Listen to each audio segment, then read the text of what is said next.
예, 지난 시간 잠깐 복습할게요. 오르라고 하는 것과 마오르, 마오르 이런 과정을 설명드렸죠. 기억하시죠? 이제 결국은 우리가 이제 마오르가 되어야 되는 건데, 우리 마오르가 되어야 오르를 전할 거 아니에요. 그래서 마오르가 된다는 게 굉장히 중요해요.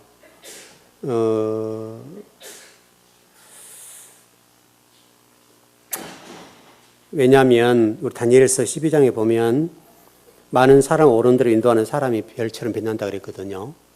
별처럼 빛나기 위해서 빛난다는 건 굉장히 중요한 얘기예요. 자, 오늘 한번 공부를 해보죠. 우리가 말씀을 이렇게 공부를 하는데 그냥 교회 와서 예배하고 그냥 어느 정도 선에서 예배를 드려도 하자가 없다면 얼마나 좋겠어요? 그러니까 우리가 이렇게 공부를 해야 될 이유, 또 하나님 말씀을 알아야 될 이유들이 굉장히 이제 중요한 건데요. 저와 여러분이 말씀을, 저도 씨름해야 되고 여러분도 씨름을 해야 되겠는데, 이 하나님 말씀을 가지고 씨름을 하는 이것이 왜 그렇게 중요한가 이거예요. 이게 굉장히 중요한 건데, 왜냐하면 좀 적당히 신앙생활 해도 좀 괜찮잖아요. 우리 인간적으로 보면. 근데 왜 굳이 이렇게 힘들게 성경을 공부해야 되고 또 이해도 못하고 깨닫지도 못하는데 굳이 그것을 깨달을 때 공부를 해야 될까? 이런 생각들이 여러분 속에 들어갈 수가 있어요. 한번 이런 생각을 해보죠. 우리 성경에서 이런 얘기가 있죠.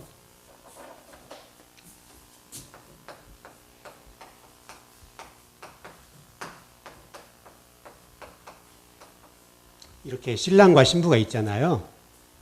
이제 결국 이게 혼인 예식이라 본다면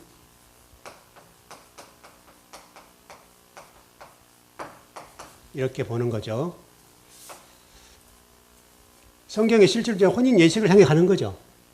그렇죠. 혼인 예식인데 이제 마태복음 25장에 보면 이제 이게 혼인 잔치의 비유가 나왔잖아요. 그래서 신랑과 신부 얘기가 지금 쭉 나오는데 여기서 지금 우리 핵심적으로 생각해야 될 것은 신랑과 신부의 관점인데, 신랑은 여러분 이미 준비되어 있어요? 안 돼 있어요? 준비되어 있죠? 이미 신랑은 준비됐다는 거죠. 결국은 신부를 준비시키는 과정이 신앙생활이잖아요. 그렇죠? 그러면 이 신부를 어떻게 준비시킬 거냐, 이 문제거든. 실질적으로 신앙생활이. 이미 신랑 대신 예수님이 이미 완벽하게 준비되어 있잖아요. 신부가 문제잖아요, 지금요. 신부 문제잖아요. 저와 여러분의 문제잖아요, 지금요. 이 신부의 문제단 말이에요. 그러니까 이 신부를 어떻게 훈련시켜 갈 것이냐, 어떻게 준비할 거냐, 어떻게 준비해야 할 것이냐, 라고 하는 것이 이제 우리 신앙생활에서 중요해요. 결국 저 문제거든요. 그 성경에서 계속해서 이런 혼인잔치의 비유들을 설명해서 설명을 하고 있어요. 이 신부가 어떻게 준비돼야 되는가 라고 할 때 우리 계시록 쪽으로 풀어볼까요? 계시록에서 신부를 어떻게 준비시키라고 그랬어요? 계시록에서는 뭐를 준비시켜야 돼요? 신부에게 대해서. 여러분 계시록 19장 정도 아마 볼 것 같은데요. 19장에 보면 뭐를 준비하라고 하죠? 그렇죠. 그 마태복음 25장 얘기고. 예, 마태복음 25장 기름 준비하는 거. 그 맞아요. 계시록에도 다르게 얘기한단 말이에요. 기름을 준비한다고 마태복음 25장을 했어요. 자, 여기 마태복음 25장에서는 기름 준비. 기름이라고 이런 것을 말씀이라고 아시죠? 이런 기름이 그래 뭐 기름부터 이런 개념 말씀이에요. 아셨죠? 말씀을 준비하는 거고. 계시록 19장에서는 뭘 준비하라고 그러죠? 그렇지. 세마포라고 그러죠. 세마포를 준비한다고요. 세마포라는 옷이죠. 그렇죠? 맞죠? 세마포라는 옷이에요. 세마포가 세마포 옷이 뭐죠? 그 구절에 보면 정의가 나와 있죠. 세마포 옷이 뭐라고 되어 있죠, 여기요?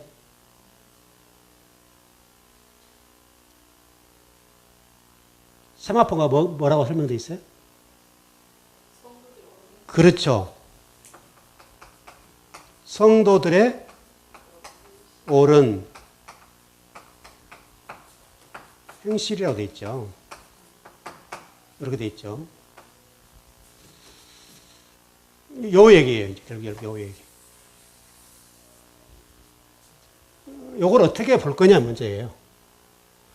요거를 어떻게 해석하고 어떻게 적용할 것이냐 문제인데, 성도들의 옳은 행실이라고 했을 때 여러분 느낌이 뭐예요? 어떤 느낌이에요? 뉘앙스적으로. 성도들 옳은 행실이라고 했을 때 그럼 옳은 행실이 뭐냐? 라고 하는 개념을 갖고 있어야죠. 정의. 이 개념과 정의를 우리가 분명히 해야 되잖아요. 이 부분을. 그럼 우리가 지금 성도들의 옳은 행실이라고 하는 것이 어떤 개념이냐, 어떤 정의를 가지고 있느냐라고 하는 거잖아요, 지금요. 요거 이제 우리가 성경을 어떻게 볼 것이며 신앙생활이 뭔지를 설명하는 거예요. 요게 지금 어떻게 풀어낼 것이냐에 따라서 우리 신앙생활이 180도 달라져요. 옳은 행실이 뭘까요, 여러분?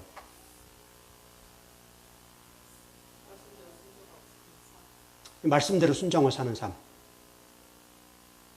그렇죠. 그렇게 될 수 있죠. 그 밑에 절 한번 봐보세요. 8절인가 그렇게 나요? 몇 절이나요? 뭐라고 돼 있죠?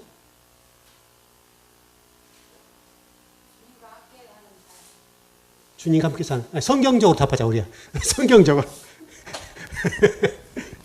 성경적으로 답하자고요. 그게 뭐라고 돼 있죠?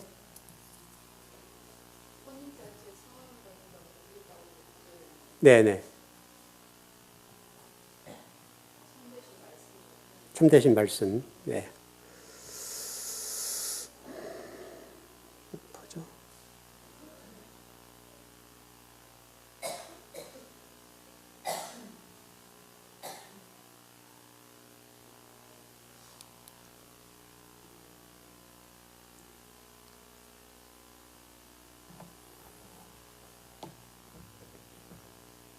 여기 지금 성도들의 옳은 행실이라고 하는 것을 어떤 기준으로 볼 것이 문제인데, 여기서 지금 그동안에 우리가 이 옳은 행실이라고 하는 것을 이해할 때, 우리가 주체가 됐죠.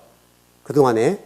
우리가 주체가 돼서 내가 이렇게 쉽게 설명하면 도덕적으로, 윤리적으로, 또 교회 앞에 충성하는 그런 쪽이었잖아요. 그럼 분명하죠. 지금도 그렇고요. 지금도 그렇게 되어 있는데, 여기서 지금 생각해야 할 것이 이 성경을 기록한 저자의 의도가 뭘까? 왜 이렇게 기록해 놨을까? 이게 지금 중요한 건데요.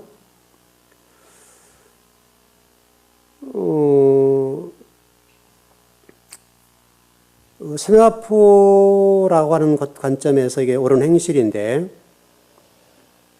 여기서 말하려고 하는 그 세마포라고 하는 옳은 행실이라고 하는 것은 똑같은 얘기인데, 옳은 행실과 세마포라고 하는 것은 이제 결국 우리가 한글 성경으로는 해석이 안 되고요. 왜냐하면 지금 제가 여러분 질문을 던졌는데, 질문을 던져도 이 개역 개정판으로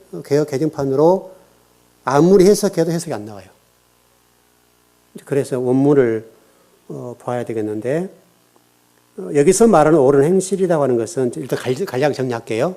나중에 기회가 되면 공부를 하고요. 이게 지금 원문에 뭐라고 됐는가 하면 디도미라는 단어예요. 디도미. 헬라어로 디도미라는 단어인데요. 이게 이렇게 되어 있습니다. 이게 헬라어예요. 디도미. 이렇게 되어 있습니다. 근데 이게 중요한 것이 이게 수동태예요. 옷을 누가 입을 것이냐 이거예요. 성도는 옳은 행실이잖아요. 그렇죠? 옷이 나왔잖아요. 이 옳은 행실 세마포를 누가 입혀줄 것이냐의 문제가 중요해요. 그런데 이 옷을 입는 방법에 대해 설명이 됐는데, 이게 지금 디돔이라는 단어로 해석이 되는데, 원문은 이게 문법적으로 보면 수동태예요. 여러분 오실 때 옷 여러분 누가 입었어요? 내가 입었죠. 여러분 다 우리가 입잖아요. 근데 이 세마포를 누가 입혀준다는 얘기예요, 지금. 수동태니까. 그렇지. 하나님이, 예수님께서 우리에게 그 옷을 입혀줘야 된다는 거예요. 이해되셨죠? 그러니까 우리는 내가 이렇게 해서 세마포란 옷, 옳은 행실이라고 하는 것들을 주도성이 우리에게 있단 말이에요. 내가 어떻게 해서 이 세마포를 만들어야 된다. 예를 들어서 우리가 간단하게 얘기하면 이렇게 짜야 된다는 말이잖아요. 이렇게 짜서 뭐 어떻든 뭐 이렇게 만든다는 얘기 아니에요. 하여튼 뭐 드레스 되는지 모르겠는데 어쨌든 이런 식으로 만들어야 된다. 내가. 근데 여기 문법은 수동태란 말이에요. 이 옳은 행실이라는 세마포를 입어야 되겠는데 우리가 입는 것이 아니라 하나님이 입혀주신다는 말이죠. 그러니까 우리가 생각하는 이 옳은 성도들 옳은 행실이라는 개념들이 180도 다른 거예요. 그동안 이것 때문에 요거를 해석을 못하면 내가 주도적으로 인간이 주체가 되어서 세마포 옷을 성도 옳은 행실을 이루어가는 거죠. 이게 우리 주도성이에요. 그러나 원문은 이 디돔이라는 단어를 통해서 세마포 옷을 허락해 주셔야 된다는 거, 허락해 주셔야. 성경이 어떻게 됐나요, 여기에요? 원문이. 잊어봐야 성경 책이. 그 19장이죠. 왜? 8절 보세요. 그렇죠. 허락하셨다고 그러지. 원문도 여기 아니 우리 개혁판도 이해가 되게 해놨네요. 세마포옷을 입도록 허락하셨으니 이 세마포옷은 성도들 오는 행실이 이루다 하였더라. 이것은 하나님 참되신 말씀이라 쭉 기록되고 그래도 있네요. 예. 성도들의 옳은 행실이라고 하는 이 세마포는 하나님 입혀 주셔야 된다. 그래서 수동태로 되어 있습니다. 수동태입니다. 그러니까 옷이라고 하는 것은 하나님이 저와 여러분에게 넘겨주셔야 됩니다. 입혀주셔야 됩니다. 그 얘기를 지금 하는 거예요. 이걸 의라고 얘기합니다. 하나님 넘겨주신 우리가 할 수 있는 일은 없습니다. 아셨죠, 여러분? 그래서 은혜라고 하는 거예요. 그럼 제가 지금 여러분 공부를 하려고 하는 의도, 왜 이렇게 이걸 들고 나왔는가 하면, 아까 우리가 공부했던 내용들 가운데,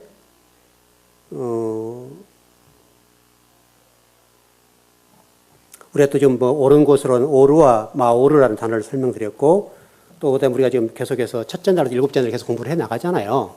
이 과정들, 다시 설명하면, 자칼과 네케바라는 어떤 단계를 통해서 우리가 하나님과 하나 돼야 된다는 얘기잖아요, 결국은. 하나님과 하나 돼야 될 이유는 바로 그 하나님이 우리에게 그 옷을 입혀주시기 때문에. 그 하나 된 사람에게만 입혀준다는 거예요. 이 초점이 있는 거예요. 왜? 누구나 입혀주는 게 아니죠. 그럼 그게 세마포가 될 수 없죠. 신부는 여러분 한 사람을 입히는 거잖아요. 그렇죠? 여러분 결혼식 하는데 신랑이 신부들을 이렇게 양쪽으로 데리고 나온 건 아니잖아요. 단수 되는 거 아니에요. 그렇죠? 우리 한 사람 한 사람 단수가 되어서 신랑을 맞이하게 된 거잖아요. 그렇죠? 그와 똑같은 거예요. 그러니까 여러분 인생이라고 하는 것도 똑같잖아요. 인생이라고 하는 것도 단계가 있죠. 어린아이를 한번 봐보세요. 어린아이를 보면 처음에 딱 태어나면 어디를 봐요? 이 아이는 뭐를 봐요? 가장 먼저. 잠자는데 얘가 엎어지진 않잖아요. 위를 보잖아요. 그렇죠? 주목할 문제예요, 여러분. 이게 위를 본다고요. 그리고 엎어지죠. 그 다음에 기기 시작하죠. 그 다음에 이제 이게 직립, 서죠. 그리고 이렇게 보죠. 위를 잘 본 것이라 밑을 많이 보잖아, 이게. 이게 지금 우리 인간이 이렇단 말이죠. 그래서 지금 우리가 원래는 어린아이가 나오면 이렇게 뒤집어져서 등을 땅에 대고 위를 쳐다본다고요. 여러분, 이게 짐승이라는 관점과 우리 사람이라는 관점들을 통해서 하나님이 우리에게 말씀하는 게 있어요. 그러니까 이 첫째 날부터 일곱째 날까지도 지금 우리에게 말씀하는 거고, 우리가 이제 그 공부를 하고 있었잖아요. 그런 것처럼 우리 사람을 보더라도 이 과정들이 우리가 처음에는 하나님을 쳐다보는 건데 시간이 지나면서 기기 시작하고 땅을 보기 시작하고 그 다음에 사람이 성장해서 보행을 하게 되면 위를 쳐다보지 않고 앞을 본다고 이렇게 땅을 본단 말이에요. 하나님 지금 우리에게 위를 보라는 얘기잖아요. 그 신앙생활인 거고. 그래서 땅을 보는 우리들에게 너희들 그만 땅 보고 이제 위를 좀 쳐다봐라. 그 얘기를 지금 하고 계시는 거고요. 그래서 우리 지금 다섯째 날 지금 지난번 공부를 했는데 그게 다섯째가 누구라고 그랬죠? 사람으로 얘기하면 사람은 누구라고 그랬어요? 다윗이죠.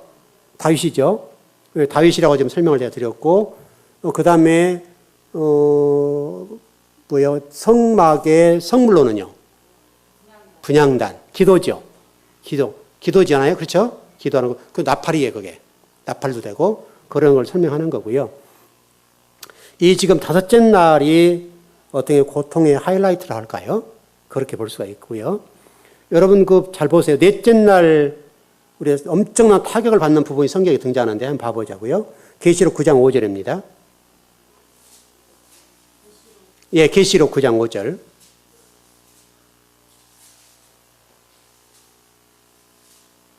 오라는 단어가 굉장히 중요하게 나와요. 계시록 9장 5절. 예, 시작. 그러나 그들을 죽이지는 못하게 하시고 다섯째 달 동안 괴롭게만 하게 하시는데 그 괴롭게 함은 전갈이 사람을 쏠 때의 괴롭게 함과 같더라. 자, 5일째는 말씀이 돼 있어야 되죠. 그렇죠? 그리고 6일째 넘어가야 되잖아요. 못 넘어가고 말씀이 안 되니까 어때요? 다섯째 동안 괴롭게 하는데 어떻게 괴롭게 한다고요? 전갈의 사람을 쏠 때 괴로움을 느끼게 만들어버린다. 저와 여러분이 말씀을 가지게 된다는 거, 말씀을 소유한다는 것이 이렇게 복된 거고 그 단계를 뛰어넘는 거. 다섯째에서 여섯째로, 여섯째에서 일곱째로, 일곱째 여덟째로 가는 거. 이게 엄청나게 중요하다는 거예요. 그러니까 창세기 1장에서 첫째 날부터 지금 쭉 일곱째 날까지 설명하는 것은 바로 그 과정을 설명하는 거예요. 너희들이 이런 과정을 통해서 빨리빨리 통과해서 일곱째 날 여덟째 날 넘어가야 된다. 요 얘기를 좀 하고 있는 거예요. 여러분 계시록 16장 8절 보세요. 넷째 날에 관해 설명했어요. 지금 마오로 얘기를 하는 건데 예, 16장 8절입니다. 예, 시작. 넷째 천사가 그 대접을 해에 쏟음에 해가 권세를 받아 불로 사람들을 태우니 여러분 넷째 날 뭐예요? 해달별이죠. 해달별은 진리의 빛, 생명의 빛을 반사하는 역할을 해야 된다 그랬죠. 그러니까 오르를 받아들여서 마오르가 되고 그 단계를 얘기하는 거죠. 마오르가 되어서 오르를 전해주고 그 전해준 오르가 마오르가 되고 다시 그 마오르 된 사람이 오르를 전해주어서 생명의 빛과 진리의 빛과 그리스도를 이 땅에 전파해야 된다 이 말이에요. 우리 삶이 지금 그 얘기예요. 근데 그 역할을 못하면 그 역할을 못했을 때 어떻게 되는가 하면 여기 보십시오. 계시록 16장 8절에서는 넷째 천사가 대접을 대접이라고 하는 것을 해에 쏟아버린다는 거예요. 왜 해에 쏟아버렸겠어요? 해 역할을 감당하지 못하니까 해로서 마오리 그걸 감당하지 못하니까 그 해에 쏟아서 해가 권세를 받아서 불로 사람을 태워 죽여버린다는 거예요. 여기 지금 여러분 등잔대 얘기잖아요. 등잔대 대접이 지금 5번째 꺼지는 장면이잖아요. 7개 가운데 5개 꺼져버린 거예요 지금요. 그게 마오르가 못 되고 그 한 달란트가 하나 되어서 하나님 나라를 확장하고 하나님과 이렇게 생각하고 말하고 모든 것들이 하나가 돼야 되는데 그거 못 되니까 하나님이 넷째에 천사를 동원해서 불을 꺼버리고 대접을 엎어버리고 그 엎어버린 걸 통해 많은 사람이 태워서 죽는다는 거죠.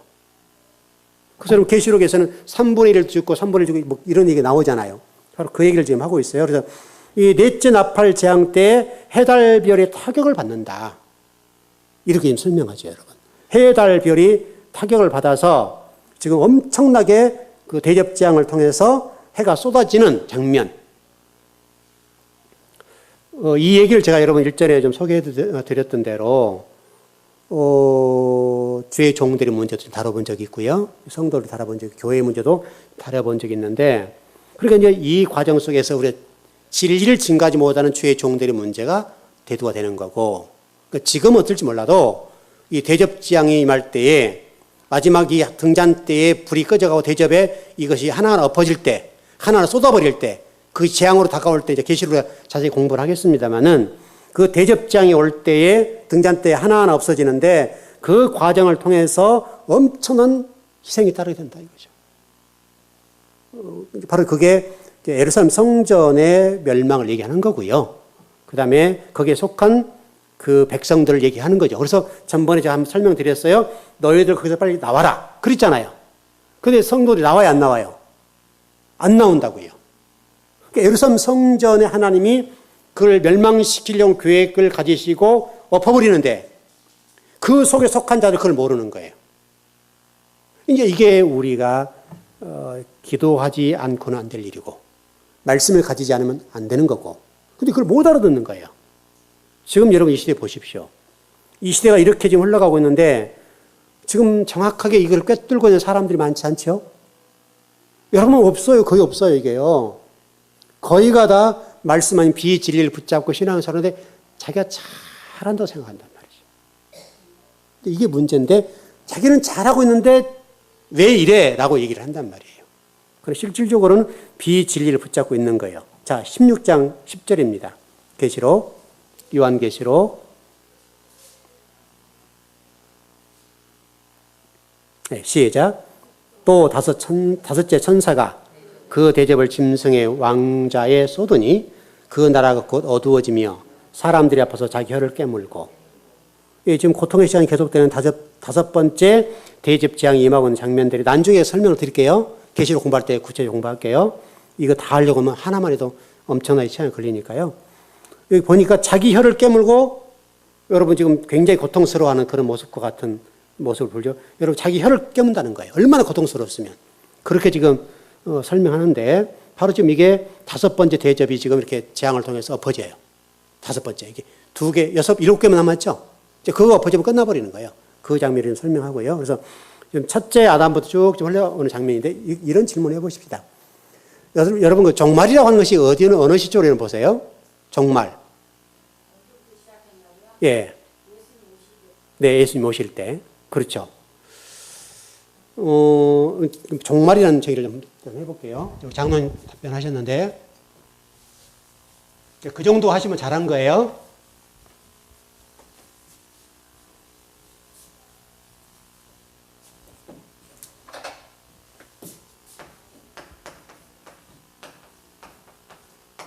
종말이에요.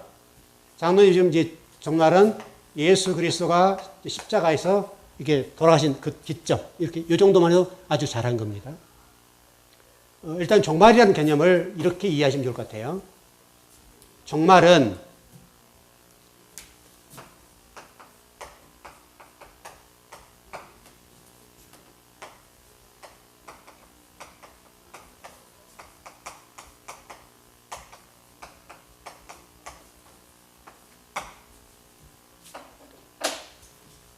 이렇게 이해하시면 좋을 것 같아요. 종말이 뭐냐? 하나님께 더 이상 선지자를 보낼 수 없는 마지막 선지자. 예수 그리스도가 마지막 선지자라는 말이에요. 이게 종말이에요, 종말. 왜냐하면 우리 구약 성경을 보더라도 하나님께서는 이스라엘 백성을 심판하실 때 여러분 그 이사야 선지자부터 시작해서 물론 사무엘 선지자로 속합니다만은 이사야 선지를 통해서부터 쭉 선지를 보내시죠. 대선지자부터 소선지자 또 하루 쓰임받는 선지자 순간적으로 쓰임받는 선지자 수많은 선지자가 쓰임받죠. 수많은 선지자를 보내셔요. 그런데 예수님이 최후 마지막 선지자예요. 이게 종말이라고 해요. 종말. 종말이라는 개념을 우리가 이제 예수님 오는 시점부터서라고 얘기를 많이 하죠. 우리 신학에서 얘기해요. 그래서 지금도 그걸 천년왕국이 시작됐다고 얘기를 하는 거고요. 그래서 물론 우리 통합지에서 무천년세를 주장합니다. 그건 이제 어떤 신학의 문제고요. 어떻든 종말이라고 하는 것은 예수님이 오심이 종말인데 이 종말이라는 말 속에는 이제 더 이상 마지막 선지자가 없다. 이제는 더 이상 마지막 선지자는 없다. 이 말이 종말이라는 말이에요. 다시 설명하면 하나님이 더 이상 기회를 준다는 얘기 안 준다는 얘기예요. 안 준다. 왜? 선지자의 등장을 여러분 주목하셔야 돼요. 선지자는 하나님의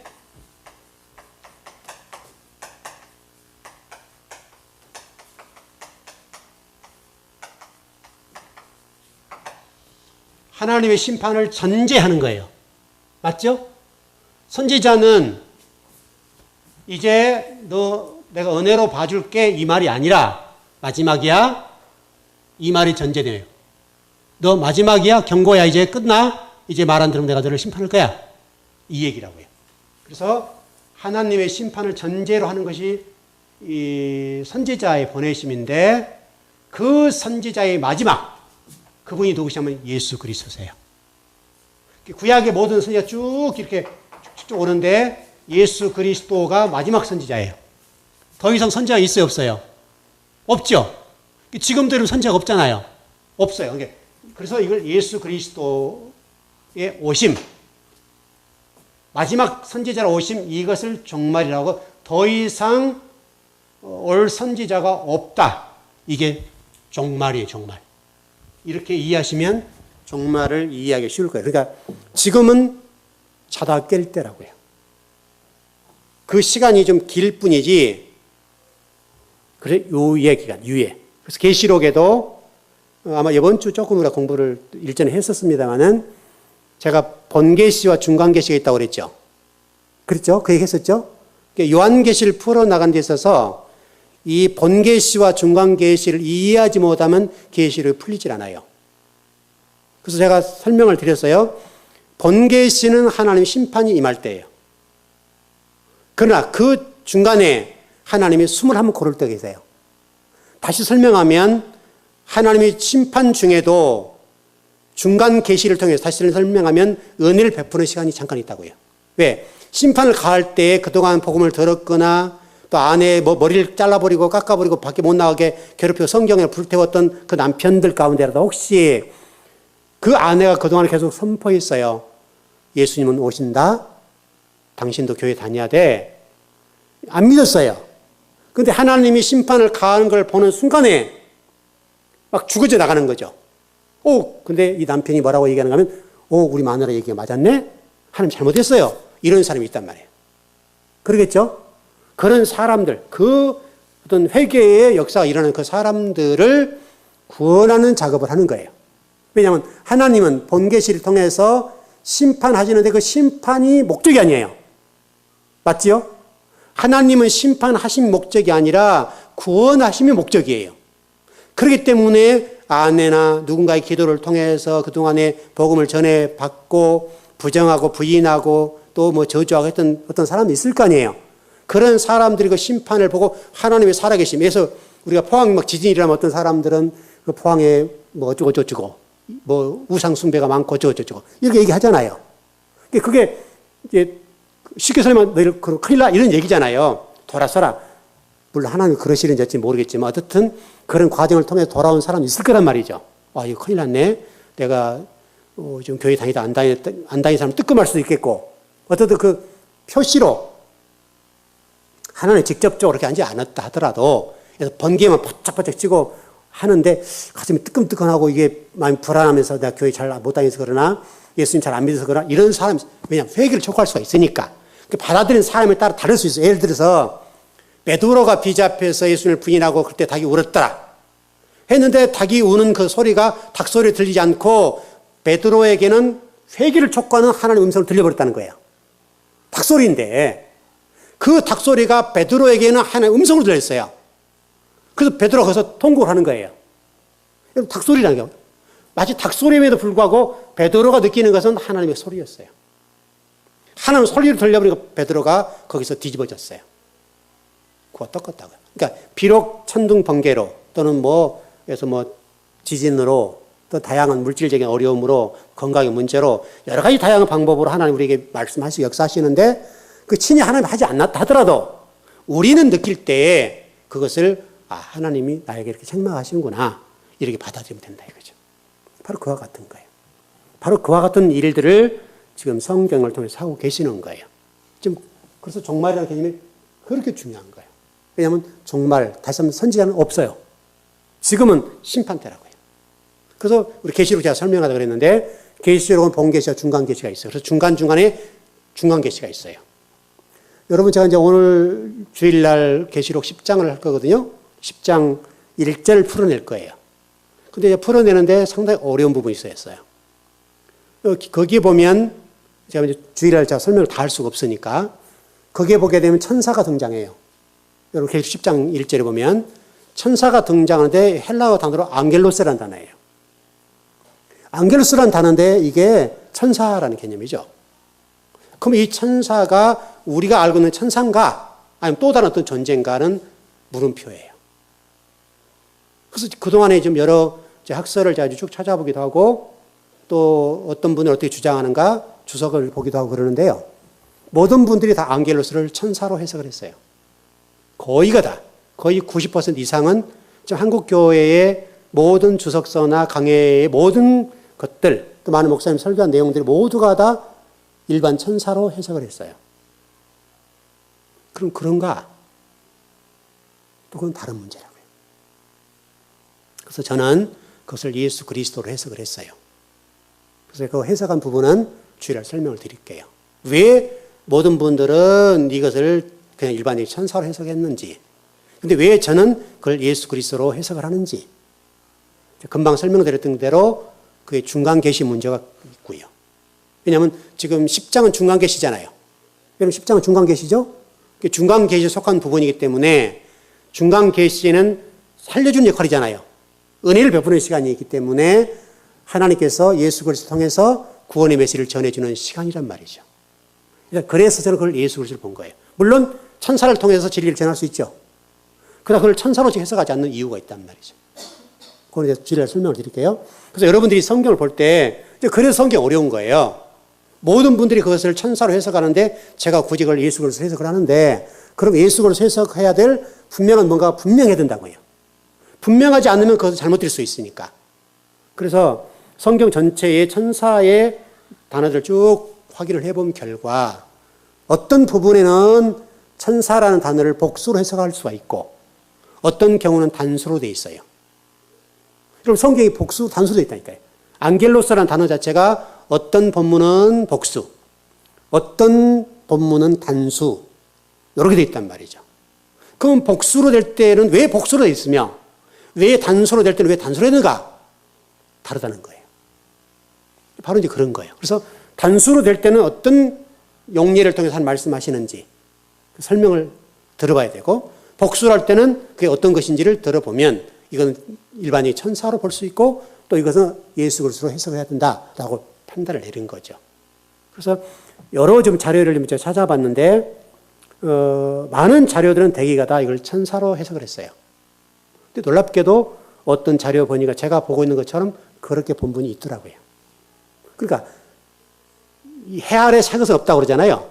새 것은 없는데 다만 저는 그걸 파고 갔는데 파고 들어가다 보니까 어떤 분이 그걸 보는 거죠. 그걸 또 발견한 거죠. 그게 감사죠. 아, 나만 그렇게 보는 건 아니구나. 학자 가운데도 그것을 일반적인 천사로 해석하지 않고 예수 그리스도로 해석한 분이 있더라. 계시더라 이거예요. 그분은 성경을 정확하게 본 거예요. 그래서 저는 이런 분도 계셨구나. 그래서 제가 감사한 거죠. 그와 같아요. 그러니까 여러분 하나님 말씀 한 구절 한 구절이 이렇게 쉽지가 않아요. 이와 같이 우리가 공부를 제대로 하고 또 요한계시를 풀어낼 때에 본계시와 중간계시라는 개념을 이해를 못 해버리면 이것은 그냥 천사가 돼버려요. 그러니까 많은 분들이 그냥 천사로 해석한 이유는 그것을 중간계시로 안 보기 때문에 그래요. 중간계시로. 그러니까 중간계시라는 관점을 보면 여러분 심판할 때가 아니잖아요. 그런 관점이기 때문에 그렇게 좀 해석을 할 수밖에 없다라고 봐요. 자, 또 하나요. 여러분 사울이 그 태형을 맞았죠? 몇 번 맞았죠? 예, 사울된 바울이 태형을 맞았죠, 태형. 매 맞았잖아요. 그 이방인의 선지자, 이방인의 사도, 그런 관점으로 복음을 전한다고 그랬죠. 그러니까 복음을 전한 다른 복음을 전했잖아요.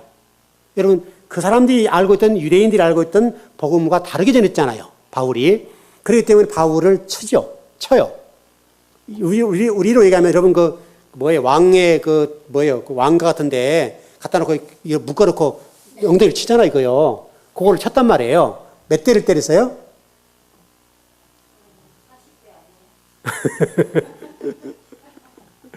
성경에 보면 49대인가로 됐을 거예요.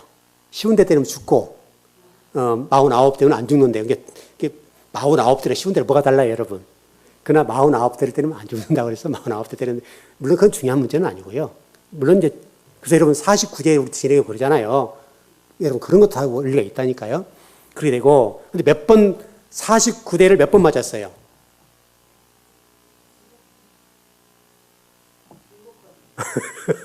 5번이요. 우리가 지금 5번째 공부를 하잖아요, 지금. 49대를 5번, 성경을 이런 사도행전 읽어보세요. 읽어보시면, 바울이 태형을 맞을 때 49대를 5번 맞았다. 그러니까 5이란 말이 무슨 얘기냐 이거예요. 바로 이 5이라고 하는 것은 진리가 되지 못하면 이렇게 고통을 겪는다. 그 얘기를 하고 싶은 하나님께서는. 바울이 49대를 맞든 100대를 맞든 그 무슨 상관이에요? 5번을 맞았다는 것이 중요하다는 거예요. 근데 왜 꼭 5번 때리냐 이거예요. 그만큼 5에서 6으로 넘어가기가 어렵다. 이런 얘기를 성경에서 우리가 설명을 하는 거예요. 성경은 그런 관점으로 성경이 지금 기록되어 있습니다. 그렇게 됐죠? 자, 6번째로 넘어가 볼게요. 예, 창세기 1장 24절을 보시면, 자, 한번 넘어가서 보시죠.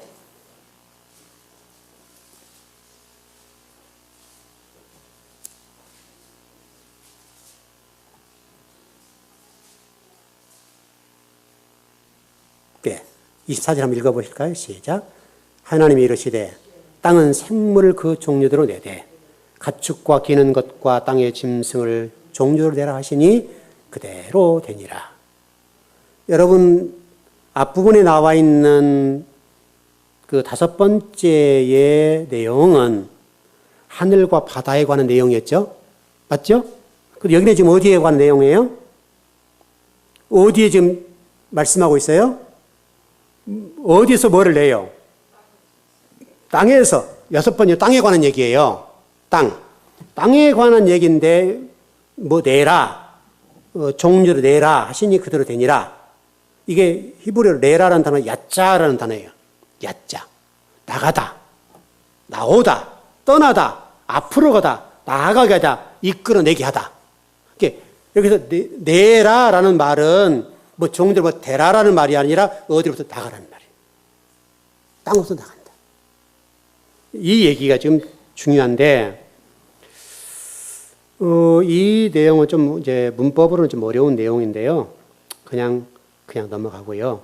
이게 사역형인데, 무슨 얘기냐면, 자, 이렇게 보시면 돼요. 표현을 이렇게 해볼게요. 이게 지금 6째 날이라 합시다, 그냥. 6째 날인데, 7째 넘어가야 되겠죠? 7로 넘어가야 돼요. 넘어가는데, 여기 넘어가는 이 과정, 여기가 예수님이시죠? 예수님의 십자가 부분이고요. 6째에서 지금 7째 넘어가는 과정을 설명하는, 6째에서 7째로 넘어가는 이 과정은 인간의 힘으로 안 되고, 또 다른 원인자에 의해서 밀리는 거예요. 누가 밀어준다는 거예요? 예수님께서, 하나님께서. 다시 설명은 6째에서 7째로 넘어가는 이 과정은 내 땅을 내라 라고 됐으니까 이것은 혼자 되는 것이 아니라 누군가에 의해서 밀어줘야 된다는 거예요. 내라라는 단어가 야짜라는 설명을 했잖아요. 야짜. 나가게 하다, 나오게 하다, 떠나다, 앞으로 가게 하다, 나가게 하다, 이끌어내게 하다. 우리가 하는 것이 아니라 하나님이 이렇게 해줘야 된다는 거예요. 그래서 내라라는 단어는 그냥 우리가 보면 뭐가 짐승이 태어나고 짐승, 뭐 땅에 기는 뭐 짐승들을 뭐 땅의 짐승 뭐 이런 종류로 만드셨네. 이런 말이 아니라고요. 다시 말하면 우리 얘기를 좀 하는 거예요. 우리 얘기인데, 야짜라는 단어를 통해서 여러분 출애굽도 여러분 그렇게 설명했죠. 출애굽도 이스라엘 백성이 나온 것이 아니라 하나님 끌고 나왔죠.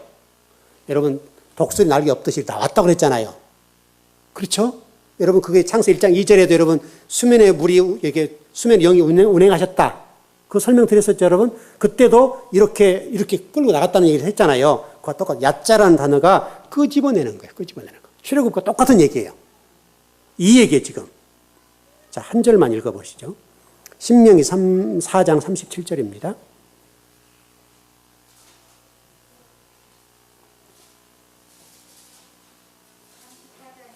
4장 37절. 신명기 4장 37절입니다.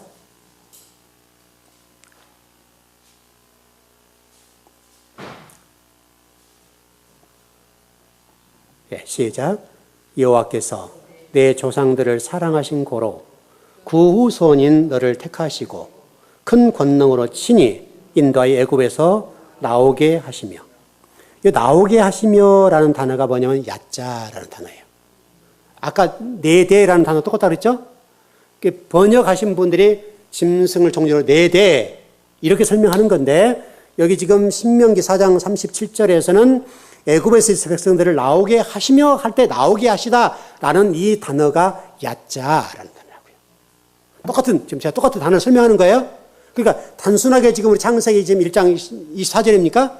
24절에 짐승을 종류로 네대라는 이 단어가 짐승을 이렇게 만들고 태어나게 하시고 창조하시고 이런 설명하려고 하는 것이 아니라, 거기에는 그 짐승을 통해서 뭔가를 지금 설명하려고 있단 말이에요. 누구를 설명하려고 그래요? 우리를. 짐승 같은 우리 존재들이라. 여러분, 짐승이라고 하는 것은 그 짐승이 우리의 어떤 영적인 부분을 설명해 준 거라고 했잖아요. 그러니까 하나님이 짐승 만들어내, 그래서 코끼리를 만드시고 뭐도 만들어지고, 우리 자꾸 여기에 관심이 많잖아요. 우리가 그게 중요한 게 아니라니까. 하나님은 그 짐승을 통해서 지금 우리에게 뭐가 가르치고 싶으신 교사라니까, 교사. 선생님들이에요, 선생. 너희들 저는 짐승 되면 안 돼. 여러분, 땅이라는 단어를 설명했잖아요. 땅에 기는 것을 만들었잖아요, 지금 여러분. 그러셨죠? 여섯째 날 보면 땅에 전부 기는 것들이에요. 그래서 아까 제가 지금 아이들이 성장하면 이렇게 성장을 가지고 설명했던 것처럼 그 얘기라고요. 우리는 원래 이렇게 봐야 되는데, 이렇게 된다, 이렇게 했고. 밑을 본단 말이죠. 신앙생활 똑같고. 뒷부분은 설명 좀 더 해도 될까요?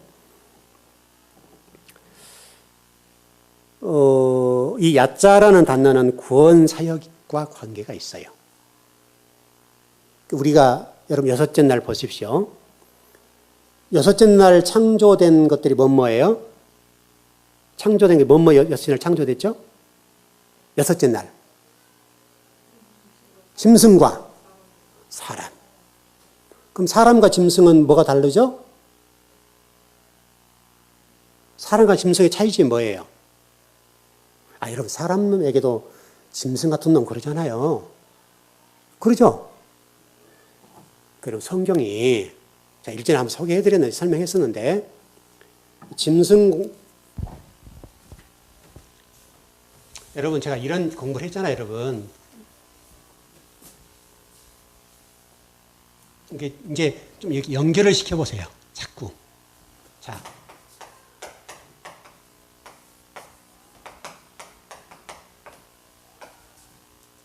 사울과 다윗은 어떻다는 거예요, 지금?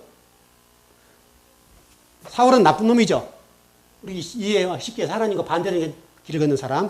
다윗은 하나님 쪽에 걷는 사람이라는 얘기잖아요. 자, 사울을 짐승으로 보자고 그냥요. 사람을 보고. 그럼 다윗 속에 짐승이 있다는 거예요, 없다는 거예요? 있다는 거잖아요. 이게, 야, 다윗아, 네가 사울이야. 이 얘기하는 거예요. 사울에 속하면 짐승이고, 여섯째 날 얘기니까, 진리에 속하는 사람은 다윗 사람이 된, 하나님 사람이 된 거다. 이 한 끗 차이에요, 여러분. 한 끗 차이. 이 사람이 진리가 있냐 없냐에 따라 짐승과 사람으로 나눠지는 거예요. 맞죠? 여섯째 날 여러분, 하필이면 짐승과 사람을 창조했다고요. 그러니까 이 짐승과 사람은요, 똑같은 얘기를 하는 건데, 진리가 없으면 짐승이고, 예수 그리스도가 없으면 짐승이고, 진리가 있고 예수 그리스도가 있으면, 예수 그리스도 하나 된 사람이면 이 사람이 사람이고 하나님의 백성이고, 하나님 자식이고, 성도고, 천국 백성이고, 그러나 진리가 없으면 지옥 백성이고, 심판받을 대상이고, 여러분 그 얘기 지금 하고 있는 거예요. 지금 여섯째 날 얘기가. 이 사람이 짐승이 땅을 기는 짐승이라는 얘기잖아요. 땅만 쳐다본다고요. 위를 쳐다봐야 되는데 이 사람은 위를 바라보죠. 그래서 여러분 다윗이 시편의 말씀 보면 전부 다 할렐루야 시편을 통해서 하나님 기도를 올리잖아요. 승리자의 노래. 그래서 다윗인 거예요. 이 다윗 속에 사울이 있는데 하나님이 다윗 속에 사울을 죽이기 위해서 사울과 압살롬을 동원해서 다윗을 쫓는 거예요. 끊임없이 하나님을 의지하고 끊임없이 진리를 의지하도록 그 속에 자신을 발견하도록 하나님의 사울을 동원해서 다윗을 추적해요. 추적하시고 추격해서 다윗 속에 사울과 압살롬을 뽑아내는 작업을 하시는 거예요. 그러니까 여러분이 이 땅에 사는 동안에 신앙생활을 하는데 신앙생활을 하는 동안에 고난이 오는 것은 여러분이 미워서가 아니고 그래서 고난이 유익이라고 그랬죠. 여러분 유익이죠, 여러분. 여러분 아무 일이 없는 것이 좋은 게 아니라니까요. 물론 이제 대대로 여러 가지 신앙생활 하신 분들은 그런 부분이 왜냐하면 잔을 채우는 분들은 되죠. 이게 잔을 채운다는 얘기를 많이 했었는데 잔이 채워진 분, 진리가 되고 잔이 채워진 분들은 이 고난이 없죠. 있다 하더라도 부드럽게 넘어가고. 그렇죠? 그러나 이 잔을 채워놓지 않으면 이 고난이라는 걸 통해서 잔을 채우는 작업을 하는 거예요. 그래서 우리 속에 사울과 짐승을 뽑아내는 거예요. 그리고 다윗을 만들고 사람을 만들어서 하나님 사람을 만드시고 다윗을 성군 만들어서 하나님 쓰고 싶으신 거예요. 이 사람이 뭐예요?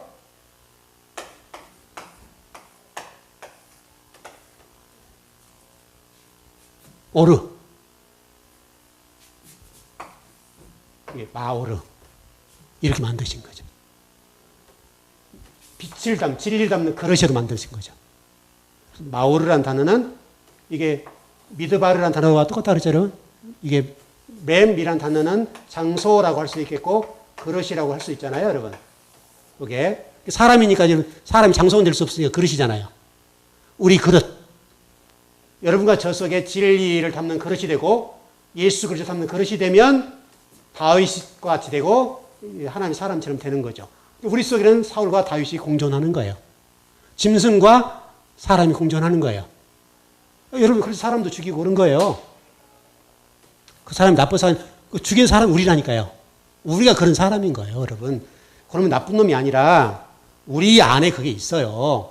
그 사람이 다만 그것이 발동할 뿐이지 순간적으로 그렇게 됐을 뿐이지 우리와 그 사람과 똑같다니까요. 왜? 우리 안에 진리가 없으면 그렇게 되는 거예요. 여러분 그 사람이 여러분 보세요. 특별해서 그런 건 아니잖아요. 순간적으로 짐승이 돼버리면 사람을 죽일 수도 있는 거예요. 그렇죠? 여러분 살인자라고 써 있어요? 그렇지 않아요, 여러분. 그렇지 않습니다.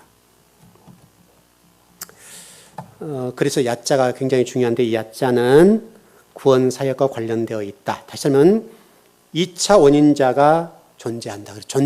존재라는 개념으로 이해하는 게 좋아요. 그래서 출애굽 관련된 것으로 야자, 네대, 그래서 나오게 하시되 어떤 존재에 의해서 이루어진 일들이라는 거예요. 그래서 6제에서 7제 넘어가는 것은 어떤 존재에 의해서만 이루어진 것이 우리 힘으로 안 되는 거예요, 여러분. 그래서 말씀을 알아야 되는 거고, 그래서 우리가 주님과 하나가 되어야 되는 것이고, 그게 중요한 거예요. 예, 더 나갈 수는 없을 것 같아요. 저 부분도 또 다른 부분이니까 일단 여러분과 제가 주님이 저와 여러분을 사랑하시 야자하시고 지금도 저와 여러분들에게 하나님이 우리 등 뒤에서 우리의 백그라운드가 되시고 여러분 그 구약 성경 보면 백그라운드 얘기 나오죠? 그렇죠? 하나님 우리에게 백그라운드에서 우리를 도와주시겠다는 말씀 나오잖아요. 그와 똑같아요. 그런 복을 저와 여러분들에게 지금도 행하고 계세요.